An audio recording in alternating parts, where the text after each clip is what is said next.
10 biggest one-year wonders in NFL history, ladies and gentlemen. This is from Football Lore. The dog days of summer on a holiday weekend. Let's have some fun. Let's get into it. Every year, NFL fans cling to hope. Maybe this is the year their team finds the guy. A late-round pick explodes. A backup quarterback turns into a franchise savior. A no-name running back puts up 1,000 yards out of nowhere. For one shining season, these players look like future Hall of Famers. Fans buy the jerseys. Fantasy owners ride them to championships. And then, poof, they're gone. Replaced, injured, forgotten. These are the one.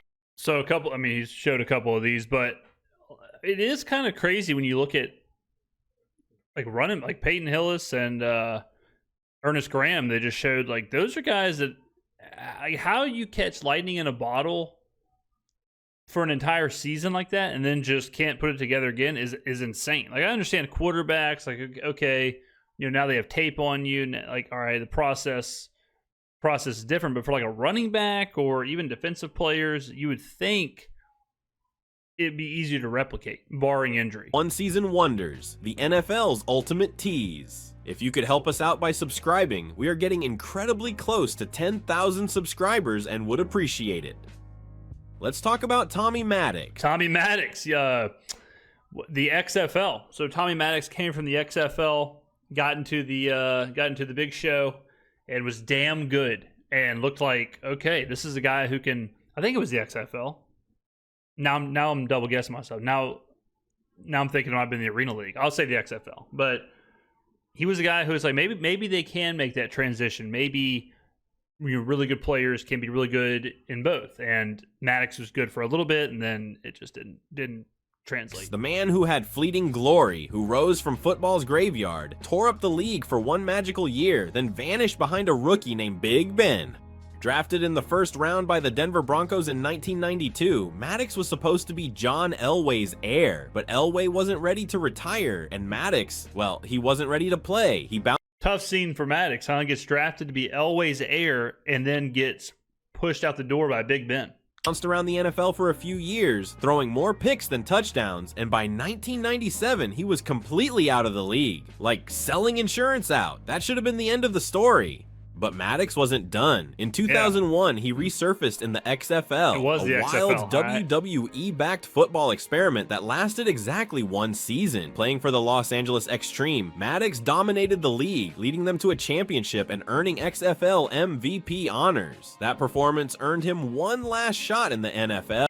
It's crazy that you don't see more of Canadian football, USFL or UFL or Arena League or XFL or whatever leagues are out there.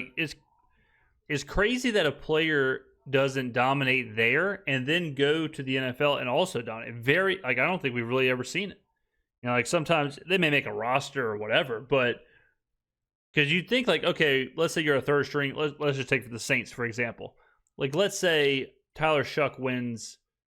I guess the problem is that they would never be in that league. Because if Tyler Shuck beats out Spencer Rattler would rather be a backup in the NFL than a starter in the UFL, right? So you have to be a fourth, fifth round or a fourth, fifth on the depth chart to the point to where you're not playing, you're not making any money. You'd rather just go play somewhere else. But I guess at that point, it's well, you're probably there for a reason. The situation would have to be really specific, I guess, but it's just kind of crazy that it never happens. As a backup for the Pittsburgh Steelers, nobody expected much. But in 2002, when Cordell Stewart struggled early in the season, Maddox stepped in and something clicked. He went 7-3-1 as a starter, threw for over 2,800 yards and 20 touchdowns in just 11 starts, and led the Steelers to a playoff win over the Cleveland Browns, where he erased a 17-point deficit in the second half. Steelers fans suddenly believed they had a franchise quarterback. 10 years after he was drafted, it was a football miracle. Maddox was accurate, fearless, and had a weird clutch gene that made games fun as hell. His name was everywhere. He won Comeback Player of the Year. People were calling him Tommy Gunn. It was like something out of a sports movie. Washed up quarterback saves storied franchise. And just as quickly, it was over. The very next season, quarterbacks tend to do this where they'll catch fire for a handful of games, half a season, whatever. We saw it with Matt Flynn, with Green Bay before he got his big deal. We saw it with Josh Dobbs with Minnesota for a couple of games. We've seen it with Derek Anderson. We saw it with Tommy Maddox, where they just look otherworldly, and then it goes away. I mean, even like Mac Jones, his rookie year, right? So, and the book is still out on him, but it seems like it's easier for quarterbacks to kind of be really, really, really good in a really small sample size, but then it evaporates way quicker. Maddox regressed hard. He threw 17 interceptions to just 18 touchdowns. The Steelers went 6-10. The magic was gone. In 2000, But that's also why I caution people when they're like, "Oh man, no, you need to go trade for some backup who does well in preseason," because not only is it a lesser level of competition, but it's much easier for a quarterback to look really good in a really short period of time. And like I always hear people who are like, "Well, why don't you just go trade for Huntley in Baltimore? He can be your franchise quarterback. Go trade for Joe Milton. He can be your franchise quarterback." It's like, You're jumping a little too quick to the franchise quarterback. 2004, they drafted Big Ben out of Miami, and the writing was on the wall. Maddox started just a few more games before quietly fading out of the league for good. In the end, Maddox's legacy is carved into one glorious, unexpected year. He came back from football purgatory, conquered 2 leagues, gave Steelers fans a wild ride, and then disappeared. If you blinked, you missed it. But for that one season, Tommy Maddox was the man. Matt Castle had no business being an NFL starter. Matt Castle's a good one. Matt Castle was, Brady goes down. Castle finishes the season. The Patriots, I think, win 10 games. I think they go 10-6. Then he gets a big deal to go to Kansas City. I thought Castle was going to be really good. I really liked Matt Castle, as how he played. I thought he was going to be legit. Let alone looking like a franchise quarterback. This guy spent his entire college career at USC. Let's see. We got Leinart, Palmer. I mean, what a room. What a quarterback room. Jesus. Is this Norm Chow over here on the right? Is this Sark on the left? You got Leinart, Palmer, Castle. Who is 13? I don't know. I don't know who 5 is either. Sitting behind Carson Palmer and Matt Leinart. He hadn't started a football game since high school, and yet, somehow, the New England Patriots drafted him in the 7th round in 2005. Pure Belichick insurance. For 3 years, Castle was a ghost. Clipboard in hand, baseball cap on backwards. Nobody thought much of him until week 1 of 2008, when Tom Brady shredded his knee and the greatest dynasty in NFL history was suddenly in the hands of a dude who hadn't started a game in nearly a decade.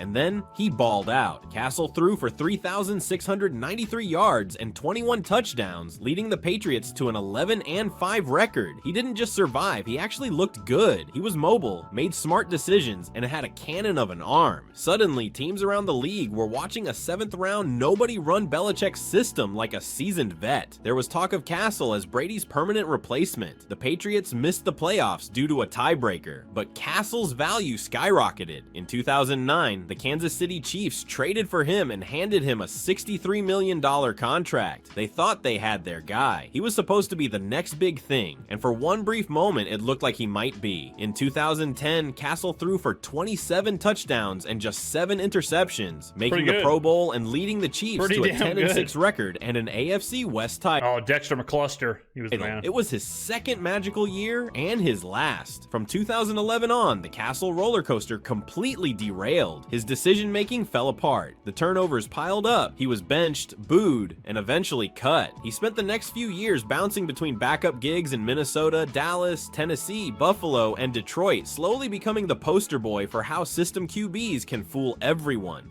There's also a lot more, like, it's a system QB with Randy Moss at the peak of his powers. Like, that helps out. It's also a different era of the NFL. Defense was much more important, especially like in New England, where you're playing this defensive style anyways. You're not being asked to do much offensively. You're playing with a lead most of the time. You have Randy Moss.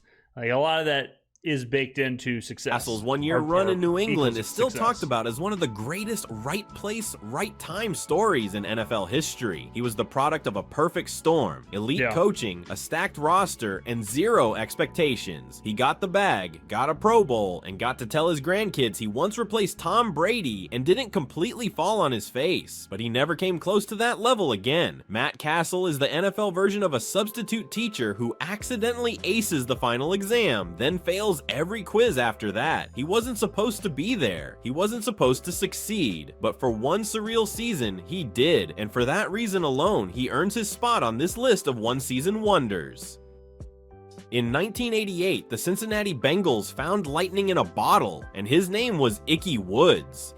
The Icky Shuffle, everyone knows the celebration, the touchdown. He wasn't dance. flashy in the way Barry Sanders was. He wasn't bruising like Christian Okoye, but Icky had something better. A combo of size, burst, charisma, and one of the most iconic touchdown dances in NFL history. At 6 feet 2 inches, 230 pounds, he wasn't just bulldozing defenders, he was dancing on their graves. Woods exploded onto the scene as a rookie, rushing for 1,066 yards and 15 touchdowns on just 203 carries. That's 5.3 yards per carry. Insane efficiency, but the stats weren't even the most memorable part. It was the Icky Shuffle, a ridiculous, joyful little dance he bust out after every touchdown, instantly becoming a national phenomenon. It even made it into commercials and late night shows. The guy was an overnight celebrity, and it wasn't just flash, he delivered in the clutch. In the 1988 playoffs, he ran wild, putting up over 300 yards and 3 touchdowns in 3 games. He helped power the Bengals to Super Bowl 23, where they were one defensive stand away from beating Joe Montana and the 49ers. Woods had arrived. He was a household name. The Bengals finally had their franchise back, and then football happened. In 1989, just 2 games into his second season, Icky tore his ACL, a brutal injury. Yeah, injury is a little difficult, because I mean, you can even throw like RG3 or players like that in there when it comes to injury. Back then, especially for running backs. He missed the rest of the season, came back in 1990, got hurt again. Over the next 2 seasons, he managed just 97 carries for 318 yards combined. The burst was gone, so was the swagger, and by 1991, Icky Woods was out of the NFL. Just like that, one of the league's most electric young stars burned out. The Icky Woods story is the perfect example of how brutal and unfair the NFL can be. He didn't flame out because of off-field issues or regression. He just got hurt twice. And in an era before advanced medical rehabs and ACL reconstruction miracles, that was usually a death sentence for running backs. But even though his time on the field was short, his impact... I mean, even like Bo Jackson's injury, Bo Jackson had the same injury that Tua had. And Tua, not the concussions, but when Tua exploded his hip or whatever, and Tua came back from it fine. And the doctors even said, like,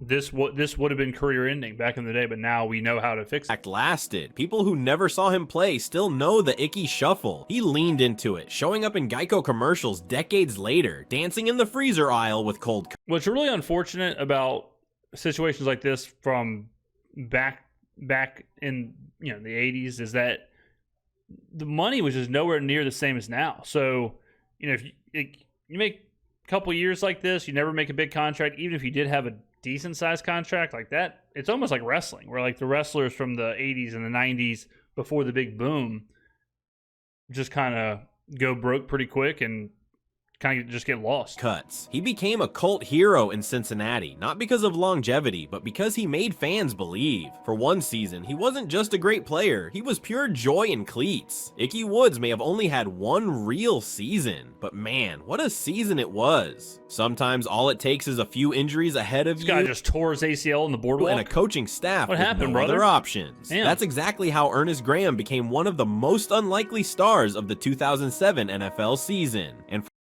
Ernest Graham, never forget my boy, PBS. I think my freshman year in college, fantasy football draft, we were at Buffalo Wild Wings, and he took Ernest Graham like 8th overall. Oh. For fantasy football players who scooped him off waivers that October, he was a damn hero. For the first few years of his career, Graham was basically anonymous. An undrafted running back out of Florida, he bounced around the Tampa Bay Buccaneers practice squad and depth chart, mostly contributing on special teams. He was stuck behind Cadillac Williams and Michael Pittman, both far more hyped and far more utilized. But in 2007, the Bucs backfield got decimated. Cadillac blew out his knee, Three, Pittman got hurt. Tampa Bay had no choice but to throw in the next man up. Enter Ernest Graham. From week 7 onward, he became the Bucks' lead back, and suddenly he turned into a machine. He finished the season with 898 rushing yards, 10 touchdowns, and added 49 catches for good measure. The guy went from completely off the radar to a 3-down workhorse, powering the Bucks to a 9-7 record and a playoff berth. And this wasn't just a case of volume. He looked legit. He ran angry, hit holes with conviction, and never fumbled. Analysts started buying in. Fans started buying jerseys. He wasn't just a feel-good story. He looked like Tampa Bay's running back of the future. And then, like most one-season wonders, it fizzled. In 2008, the Bucks tried to force Graham into a fullback role to make room for new backs, because NFL coaching logic is undefeated. Then he got hurt. In 2009, he was back to blocking. By 2011, he was out of the league entirely. That 2007 breakout, it would be the only time in his... Pretty crazy to think about, like, he breaks out and then the coaching staff just does not believe, and they're like, hey man, why don't you try a fullback? Why don't you try blocking? It's like, brother, what do you mean? His entire career, he started more than 10 games or ran for more than 400 yards. He went from forgotten backup to fantasy playoff MVP to forgotten again, all in the span of 12 months. But here's the thing about Ernest Graham, he never complained. He wasn't some diva flameout or locker room distraction. He just took the opportunities when they came, ran like hell, and quietly faded out when they didn't come back. His story isn't about wasted talent, it's about how brutal the NFL can be to guys. Well, I mean, even just like in life, like opportunity is such a big part of everything. You know, like you can be the best in the world at whatever, but if you never get the opportunity, like there's a little bit of luck in everything. Without big name pedigrees, even when they produce. For one season, Ernest Graham was the guy. Then the league moved on, and that's what makes him a one-season wonder.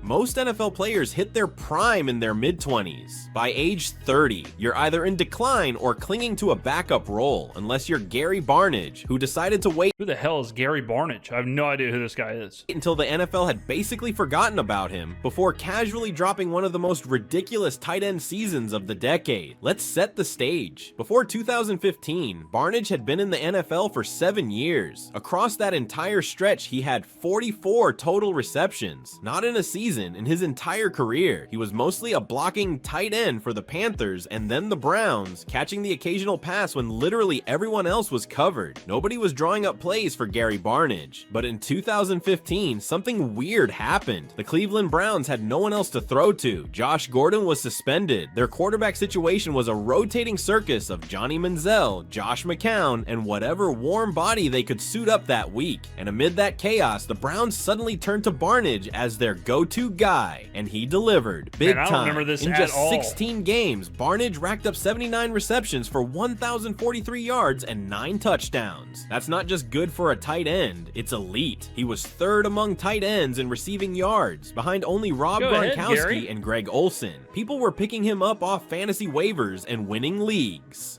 The dude was unstoppable in the red zone. He made circus catches. He mossed people. Absolute and every time animal. you watched a Browns Gary highlight, Barnage. a rare thing in itself, Barnage was somehow the star. Even more insane, Gary. he was 30 years Good old catch. when he did it, and then he vanished. In 2016, Barnage's numbers were cut in half. Just 612 yards and 2 touchdowns. He looked slower, the quarterback play got even worse, if that's possible. And the Browns went 115. After that, they drafted David Njoku and cut Barnage outright. No trade, no backup role, just Thanks for gone. the 1,000 He yards. never played another down in the NFL. Wow. His response? Chill, unbothered. He started showing up in random places, hosting WWE watch parties, working in charity, and giving zero indication that he What a cared guy. about his sudden Gary's the NFL man. disappearance. He Watching- knew what it was, watching a wrestling. one-year miracle, and he had fun with it. Just Gary went out there Barnage watching didn't brass. have a career. He had a moment, a glorious, weird, impossible moment where a blocking tight end became a pro bowler, and the best thing about a Browns offense held together with duct tape and prayer. It lasted 16 games. It was awesome, it was bizarre, and it was over just as fast as it started. By the time Steve Burline took the NFL by storm in 1999, he was supposed to be just another backup collecting checks and mentoring younger guys. He was 34 years old. He'd been in the league for over a decade, bouncing from team to team as the guy you called when your starter went down and your backup was trash. Nobody saw it coming, especially not in Carolina, but that's what makes 1999 so insane. Steve Burline didn't just have a good year. He led the entire NFL in passing yards. Wow. Yes, Steve Burline. Pretty wild. This was a guy who started his career with the Raiders in the late 80s, then kicked around Dallas, Arizona, and Jacksonville, with a brief flash here and there, but never anything close to franchise QB material. He landed in Carolina in 1996 as a backup to Kerry Collins. A couple years later, after Collins fell apart and got traded mid-season, Burline took over. And when I was a kid, I have no idea why, but I was a big Kerry Collins fan. You never know when you're a kid, like you might just get like random trading cards or open up a sweet card and all of a sudden you're a fan of that guy, but I remember thinking Kerry Collins was sweet. Then in 99, everything clicked. That season, Burline threw for 4,436 yards and 36 touchdowns, both career highs by a mile. The Panthers finished 8-8, but it wasn't his fault. The man was slinging the ball. He threw to a young Musa Muhammad and Patrick Jeffers like he was Kurt Warner. He had 5 games with 300 plus yards, and in week 16 against the Saints, he threw 5 touchdowns with the swagger of a dude half his age. He was named to the Pro Bowl, finished top 5 in MVP voting, and even outpaced legends like Brett Favre, Peyton Manning, and Steve McNair in total yards. For one season, he was elite, like legitimately elite. The Panthers had stumbled into a star, then 2000 hit. Burline was still the starter, but the magic was gone. He threw 18 touchdowns and 19 interceptions, got sacked 62 times, and the Panthers plummeted to a 7-9 record. He looked every bit like a 35-year-old quarterback who'd peaked out of nowhere. But this is a good example of like, all right, what happened? How do you throw for 4,500 yards and 40 touchdowns or whatever it was, and then the next year just be completely nothing? You know, like I understand not being at the same level, but that's burned out just as fast. In 2001, the Panthers drafted Chris Weinke, released Burline, and just like that, he was done. Burline spent a couple years holding a clipboard in Denver behind Jake Plummer, but he never started again. Jake Plummer, loved Jake Plummer as well. Whenever I was playing Madden 2004, the Saints dynasty, first thing I would do is I would trade Deuce and Aaron Brooks straight up for Jake Plummer and Clinton Portis. Leaving Carolina, that 1999 season, it was an outlier so wild that when you look at his career numbers, it's almost hard to believe it actually happened. It's the definition of a one-season wonder, a 34-year-old journeyman turning into a league-leading quarterback for exactly 1 year before returning to Earth. But if you were watching in 1999, you remember, Steve Burline was that guy. That's what's so cool about like Burline situation. It's the other ones like, okay, yeah, they were good. Okay, yeah, they were above average, whatever. Burline led the league. Like he did it for a whole year and he did it at the highest possible level.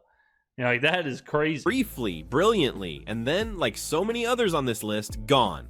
If you ever needed proof that a single moment can define an entire NFL career, look no further than David Tyrie. He didn't have a breakout season. He didn't put up monster stats. He didn't even start. But in one magical game, on the biggest stage in sports, Tyrie etched his name in NFL history forever. Yeah, I mean, this isn't a one-season wonder. This is just a straight up, like he said, literally a 1-minute wonder. And he did it with one catch that defied gravity, logic, and Bill Belichick's entire soul. Let's rewind. Before Super Bowl 42, Tyrie was a special teams guy, a gunner, a hustle player, the kind of guy coaches love and cameras ignore. He'd been with the New York Giants since 2003, and in 5 seasons had never caught more than 19 passes in a year. He was a grinder, reliable, sure, but no one was circling his name on a game plan. In 2007, he caught 4 passes for 35 yards all season. By the playoffs, he was buried on the depth chart. Nobody, not even Giants fans, expected him to contribute on offense. Then the Super Bowl happened. The Patriots came in at 18-0. It's crazy because, you know, in the NFL, a lot of these guys,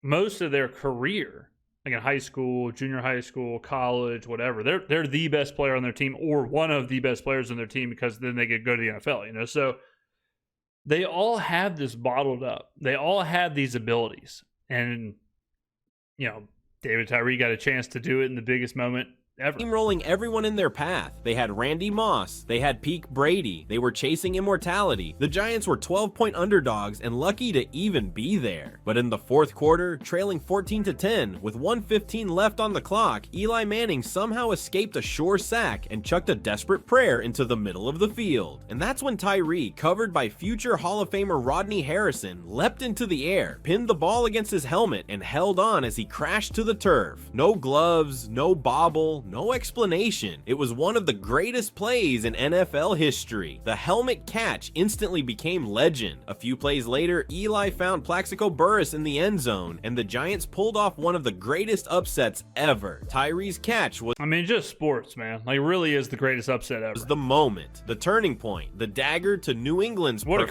crazy season. game. That one play turned David Tyrie into a Super Bowl legend. The guy had 3 catches for 43 yards and a touchdown in that game, but no one remembers the rest. Just the helmet, the hands, the hold, and after that, nothing. Tyrie never caught another NFL pass. He injured his knee during training camp the following year, spent 2008 on injured reserve, and was released in 2009. How insane is that? He never caught another pass. I didn't realize that. Like, that was the last catch he made. Briefly signed with the Ravens, but It was basically the last game he played. didn't record a stat, and just like that, his career was over. That's It's wild. almost poetic. David Tyrie's final NFL reception was the greatest catch in Super Bowl history. He's the ultimate one-play wonder. No all-pro selections, no gaudy stats, just one moment so unforgettable. I mean, it's kind of insane that, like, he got a touchdown, all that stuff in that game. Like, he had 3 catches, 1 was a touchdown, and 1 was the most improbable catch of all time. That it made everything else irrelevant. His entire career is a freeze frame, replayed over and over every February. And honestly, that's not a bad legacy to Hell no. have. When you talk about pure talent, raw, untouchable, video game cheat code level ability, Josh Gordon might be the most gifted wide receiver Yeah, Josh Gordon had a hell of a... the year he's talking about, I think he had like 1,600 yards. of his generation. And that's what makes his story so damn tragic. Because for one season, he wasn't just good. Yeah, he was the best wasn't just receiver in the elite. NFL. He was unguardable. Then he crashed and burned so hard, it felt like the NFL lost a generational star overnight. Let's rewind to 2013. Gordon was just 22 years old, playing for the Cleveland Browns, a team allergic to competent quarterback play. He had Brandon Weeden, Brian Hoyer, and Jason Campbell throwing him the ball. That's a quarterback room that would make any receiver cry. And yet, Josh Gordon led the NFL in receiving yards with 1,646 Nailed it. I mean, I was off by 46 yards. Am I on a different level or in what? just 14 games. Let That's that crazy. sink in. He was suspended the first 2 games of the season and 1,600 still yards led in the league. 14 He dropped games. back-to-back 200-yard With games Brandon in Weeden. weeks 12 and 13. He looked like a mix of Randy Moss and Julio Jones with a bad attitude and nitrous in his cleats. Nobody could cover him. Nobody could tackle him. He made defenses look like middle schoolers. He averaged 117.6 yards per game. God. One of the best marks in modern NFL history. It was like one of the best seasons ever. Like, I mean, it's crazy. And again, he did it on a 4-12 team with quarterbacks who wouldn't start in the CFL. Josh Gordon wasn't just producing, he was doing the impossible. And then he disappeared. In 2014, Yeah, a the bunch NFL of- hit him with a suspension for violating the league's substance abuse policy. That became the start of a never-ending cycle. Reinstatement, suspension, relapse, rehab, reinstatement, repeat. In total, Gordon would be suspended by the league 6 times. It wasn't about talent, it was about demons, addiction, chaos. He clearly wanted to play. He kept trying to come back, but something always pulled him back down. He had flashes of resurgence, a few solid games with the Patriots in 2018, a touchdown here, a clutch grab there. Teams kept giving him chances. New England, Seattle, Kansas City, even Tennessee, but he was never that guy again, not even close. That 2013 Gordon, gone. Josh Gordon finished his NFL career with one 1,000-yard season. That's crazy. He had one 1,000-yard season, and it's the 1,600-yard season in 14 That games. magical, mythic 2013 campaign where Crazy, he that was looked like he 12 was years destined ago. for Canton, but he Nuts. never came close again. Not because his body gave out, but because everything else did. He's the rare case where a one-season wonder wasn't the result of injury, age, or lack of skill, but a battle against himself. Still, for that one season, he was the best wide receiver on the planet, and nobody could stop him. Being a Cleveland Browns fan is a lot like believing in Bigfoot. You want to think it's real. You see a blurry glimpse every few years. But deep down, you know it's probably just a guy in a costume. And in 2007, that guy was Derek Anderson. Derek Anderson, former Oregon State Beaver. I remember Derek Anderson was dragging fantasy football teams through the playoffs and into the championship. He caught fire right at the end of the year. Like I said, was lighting it up for fantasy teams. Anderson was never supposed to be the guy. He was a 6th round pick by the Ravens in 2005 and promptly cut before he ever took a snap. The Browns scooped him up off waivers, mostly as backup depth behind their real future star, Brady Quinn. But in 2007, Quinn wasn't ready. Charlie Frye got benched and traded after week 1, and Cleveland turned to Anderson out of pure desperation, and somehow he caught fire. That season, Anderson threw for 3,787 yards, 29 touchdowns, and led the Browns to a 10-6 record, their first winning season since 2002. He threw deep bombs, made Pro Bowl plays, and turned a previously lifeless offense into an actual threat. He looked confident, aggressive, dangerous. The dude had Braylon Edwards looking like Randy Moss for a minute, and tight end Kellen Winslow Jr. had a career year too. The Browns looked like they'd finally figured it out. They even beat the Ravens, Seahawks, and Jets with style. Playoffs seemed inevitable, but in classic Browns fashion, they missed the postseason on a tiebreaker. Still, fans believed they had their quarterback of the future. Anderson made the Pro Bowl. The Browns gave him a 3-year, $24 million extension. It was all happening. Then 2008 arrived, and reality punched everyone in the face. Anderson came back to earth hard, throwing just 9 touchdowns to 8 interceptions in 10 starts. The Browns went 4-12. He got hurt. He got benched. Then Brady Quinn got benched. Then Anderson got benched again. The offense fell apart. Braylon Edwards started dropping everything. The magic gone. By 2009, fans were booing both quarterbacks. Anderson finished that year with an absolutely jaw-dropping stat line: 3 touchdowns and 10 interceptions. That's not a typo. Eventually, he was released. He bounced around as a backup in Arizona, Carolina, and Buffalo, occasionally coming in to clean up messes, but never sniffing that 2007 magic again. His final NFL season was in 2018, mostly as a mentor to younger guys like Cam Newton and Josh Allen. But for that 1 year, Derek Anderson was legit. He had Browns fans dreaming big. He beat Ben Roethlisberger in a shootout. He dropped 5 touchdown passes on the Bengals. He was a thing. And then, just as fast as he rose, he collapsed into a cautionary tale. He's the textbook definition of a one-season wonder. A quarterback who looked like a savior, played like a star, then vanished like a trick of the light. A trick of the light? What poetry? What prose? There are one-season wonders. Peyton Hillis, like, this thing was just absolutely insane. I mean, you're talking about what a crazy, like, at Arkansas, you had Darren McFadden, Felix Jones, and Peyton Hillis, which is already insane. McFadden was the man. Probably should have been a Heisman winner. Hillis is, like, basically a fullback in that weird kind of offense they were running. All of a sudden, again with Cleveland, guy rattles off a quick, whatever it was, 1,300-yard season somewhere in there with Cleveland. And again, that's back when that number meant something. Now 1,100 yards, 1,200 yards, 1,300. Really anything under like 1,400 yards is just kind of whatever. But as a fullback, he rattles that off, gets on the cover of Madden.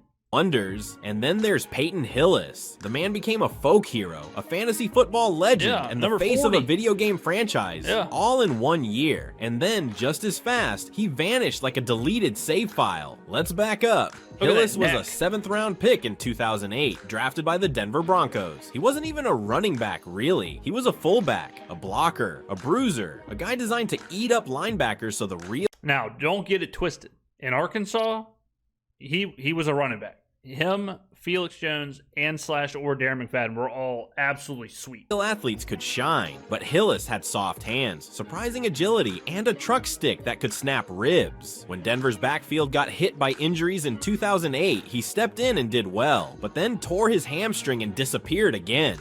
Fast forward to 2010.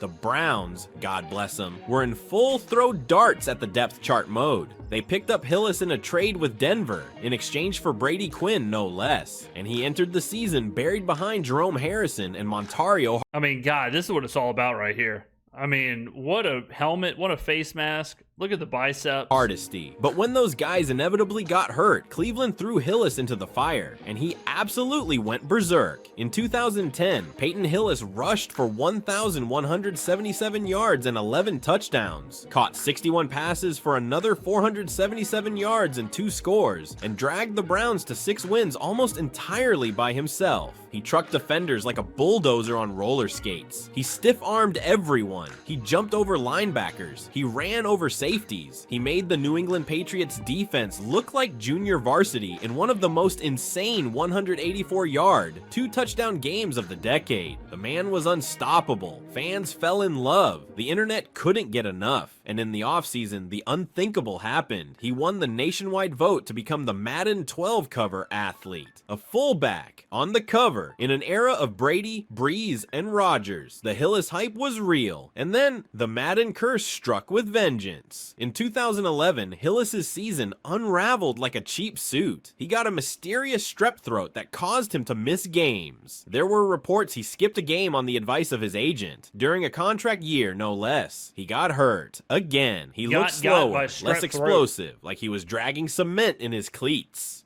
He finished 2011 with just 587 rushing yards. The Browns let him walk. He signed with the Chiefs, then bounced to the Buccaneers and Giants, never coming close to his former dominance. His career spiraled into oblivion, and by 2015, he retired. Hillis went from folk legend to punchline in under 24 months. But for that one season, he was a beast. He was Mike Allstott with Jets. He was every fantasy manager's favorite waiver wire miracle, and he gave Browns fans a reason to cheer in a decade full of misery. There will never be another Peyton Hillis, not because no one will ever rush for 1,100 yards again, but because no one will ever do it like that again, out of nowhere, with wrecking ball energy and a snowball of hype that got so big it landed him on the Madden cover and off the NFL map forever. If you want to know more about Peyton Hillis, our last... Crazy. Yeah.